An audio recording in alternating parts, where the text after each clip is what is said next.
कुछ महीने पहले कन्याकुमारी से हम कश्मीर तक चले थे। यात्रा को हमने भारत जोड़ो यात्रा नाम दिया था और हमारा लक्ष्य जो बीजेपी और आरएसएस देश में नफरत और हिंसा फैला रहे हैं, उसके खिलाफ खड़ा होना, देश में भाईचारा, मोहब्बत फैलाने की हमने कोशिश की। यात्रा का मैसेज था, बहुत अच्छा नारा जो यात्रा में से निकला था, नफरत के बाजार में हम मोहब्बत की दुकान खोलने निकले हैं। और यही आपकी सोच है। पिछले दिनों में अपनी आंखों से मुझे यह देखने को मिला। यात्रा श्रीनगर में नहीं रुकनी थी, यात्रा को लद्दाख में आना था, मगर उस समय सर्दी थी, बर्फ थी और एडमिनिस्ट्रेशन ने हमें मना किया, कहा कि लद्दाख में नहीं जाना चाहिए। तो हमने बात मान ली थी। तो मेरे दिल में था और अभी भी है कि लद्दाख में भी हमें वो यात्रा चलानी चाहिए। शायद छोटा सा पहला कदम लिया, पैदल नहीं गए, मगर मोटर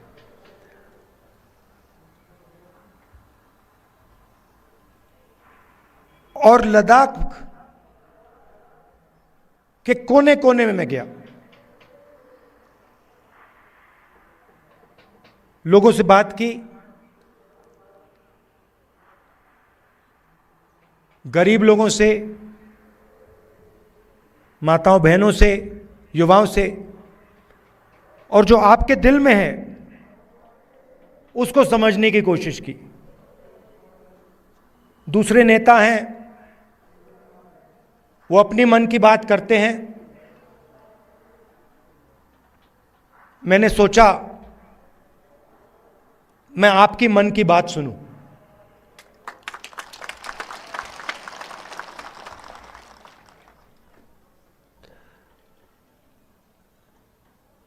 एक बात तो बिल्कुल साफ है कि जो गांधी जी की विचारधारा है, कांग्रेस पार्टी की विचारधारा है, वो लद्दाख के खून में और डीएनए में है। और मैं सिर्फ नहीं बोल रहा हूं आपको, ये मत समझिए कि मैं आपको भाषण में बात बोल रहा हूं। मोटरसाइकिल में मैंने पूरे लद्दाख का चक्कर काटा है और रास्ते में देश भर से हमारे लोग लेबर का काम करते हैं।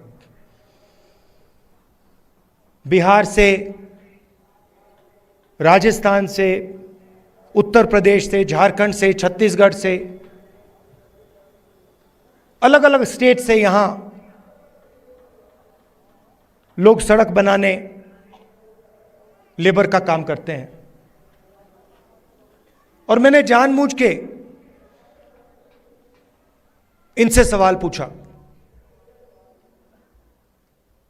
मैंने इनसे पूछा, देखिए आप यहां सर्दी में काम कर रहे हो, यूपी से आए हो, बिहार से आए हो, वहां पे इतनी सर्दी नहीं पड़ती, यहां पे -10-20 हो जाता है, आपको लद्दाख के लोग कैसे लगते हैं? क्या आपको लगता है कि यहां आप अकेले काम कर रहे हो या लद्दाख के लोग आपकी मदद करते हैं, आपको प्यार दिखाते हैं। मैंने उनसे पूछा, और एक से नहीं, अनेक लेबरर्स से मैंने पूछा, और सारे के सारे लेबरर्स ने मुझे बताया कि हम अपने घर से हजारों किलोमीटर दूर हैं, हमारा परिवार यूपी में है, बिहार में है, मगर लद्दाख में हमें ऐसा लगता है कि हमारा दूसरा घर है।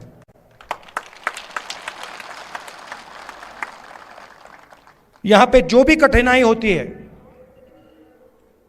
पत्थर गिर जाते हैं, चोट लग जाती है, सर्दी होती है, भूख लग जाती है, लद्दाख के लोग हमारी मदद करते हैं, और जब भी हम उनके पास मदद के लिए जाते हैं, वो एकदम हमारी मदद करते हैं। तो ये आपके डीएनए में है। आप एक साथ इज्जत के साथ बिना नफरत के रहते हो, और जो कांग्रेस पार्टी विचारधारा है वो आपके दिल के अंदर है। तो इस दौरे में आपने मुझे क्या बताया? सबसे पहले आपने बोला कि जो आपका रिप्रेजेंटेशन होना चाहिए, जो आपकी राजनीतिक आवाज होनी चाहिए, जो आपके लोकल गवर्नमेंट्स के लीडर होने चाहिए, वो आवाज आपकी दबाई जा रही है। आप जरूर यूनियन टेरिटरी बने, मगर आपके जो हक हैं, आपके जो अधिकार हैं, वो आपको नहीं मिल रहे हैं। ये आपने पहली बात बोली। दूसरी बात आपने बोली कि जो रोजगार के वायदे आपसे किए गए थे, वो वायदे झूठे थे, और लद्दाख के कोने कोने में अगर किसी भी युवा से बात की जाए, वो आपको कहेगा कि लद्दाख बेरोजगारी का एपिसेंटर है। तीसरी बात आपने बोली कि जो सेलफोन की कवरेज होनी चाहिए, जो कम्युनिकेशन का सिस्टम होना चाहिए, वो नहीं है।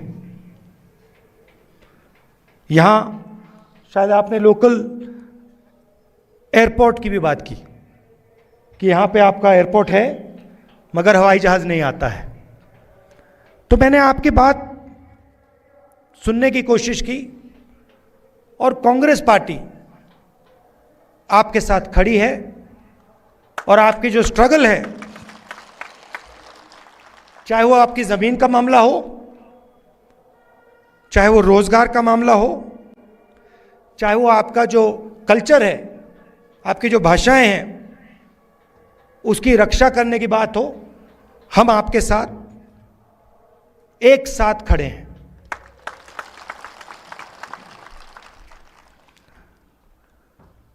यहां पे सब लोग जानते हैं कि बहुत सारे नेचुरल रिसोर्सेज हैं। 21वीं सदी में सोलर एनर्जी की बात की जाती है,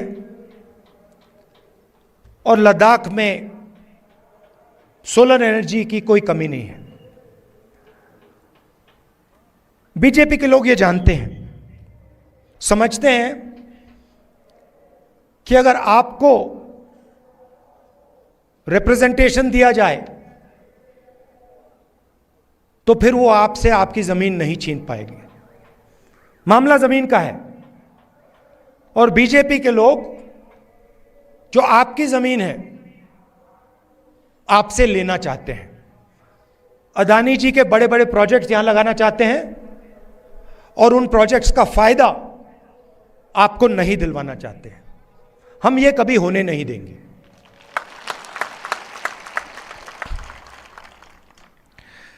कांग्रेस पार्टी ने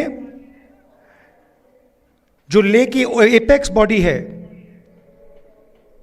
और कारगिल डेमोक्रेटिक अलायंस जो है और इनकी जो डिमांड्स हैं उनका हमने पूरा समर्थन किया है।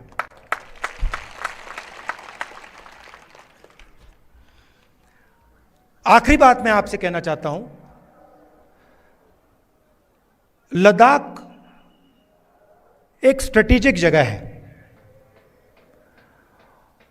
और यहां आने पर, खासतौर से जब मैं पैंगोंग लेक में था, तो एक बात बिल्कुल साफ है कि चाइना ने हिंदुस्तान की जमीन ली है। हजारों किलोमीटर जमीन हिंदुस्तान की चाइना ने हमसे छीनी है। और दुख की बात है कि हिंदुस्तान के प्रधानमंत्री ने ऑपोजिशन की मीटिंग में कहा कि हिंदुस्तान का 1 इंच किसी ने नहीं लिया है। यह सरासर झूठ है। लद्दाख का हर व्यक्ति इस बात को जानता है कि लद्दाख की जमीन चाइना ने हिंदुस्तान से ली है और प्रधानमंत्री जी सच नहीं बोल रहे हैं। और आपका जो रोल रहा है, खासतौर से कारगिल का रोल रहा है, उसके बारे में भी मैं कहना चाहता हूं। जब भी हिंदुस्तान को आपकी जरूरत पड़ी है, जब भी बॉर्डर पे युद्ध हुआ है, तो कारगिल के लोग एक आवाज के साथ हिंदुस्तान के साथ खड़े हुए हैं। यह आपकी हिस्ट्री है। यह आपने एक बार नहीं, अनेक बार देश को दिखाया है। तो मैं इसके लिए आपको दिल से धन्यवाद करना चाहता हूं और आपको आश्वासन देना चाहता हूं कि इस देश में बहुत सारे धर्म के लोग हैं, अलग अलग जात के लोग हैं, अलग अलग भाषाएं बोलते हैं लोग। हमारे लिए सब लोग एक हैं और इस देश में सब लोगों को इज्जत से, मोहब्बत से रहना चाहिए। आप यहां आए, आपने अपना कीमती समय मुझे दिया, इसके लिए मैं आपको दिल से धन्यवाद कहना चाहता हूं। और अंत में कहना चाहता हूं कि अब मैं लद्दाख के चारों ओर घुमा हूं और शायद यह हिंदुस्तान की सबसे सुंदर जगह है और यहां के लोग दिल से बात करते हैं, प्यार से बात करते हैं। इसके लिए आप सबको बहुत बहुत धन्यवाद। नमस्कार, जय हिंद, सलाम। एक आखिरी चीज बोलना चाहता हूं, एक आखिरी चीज बोलना चाहता हूं। लद्दाख के हर रीजन में आपके लोकल इश्यूज हैं और लद्दाख की भी सेंट्रल इश्यूज हैं। और मैं आपको कहना चाहता हूं कि अगला जो पार्लियामेंट सेशन होगा उसमें मैं आपके जो मेन मुद्दे हैं उनको पार्लियामेंट में आपके लिए उठाऊंगा। धन्यवाद।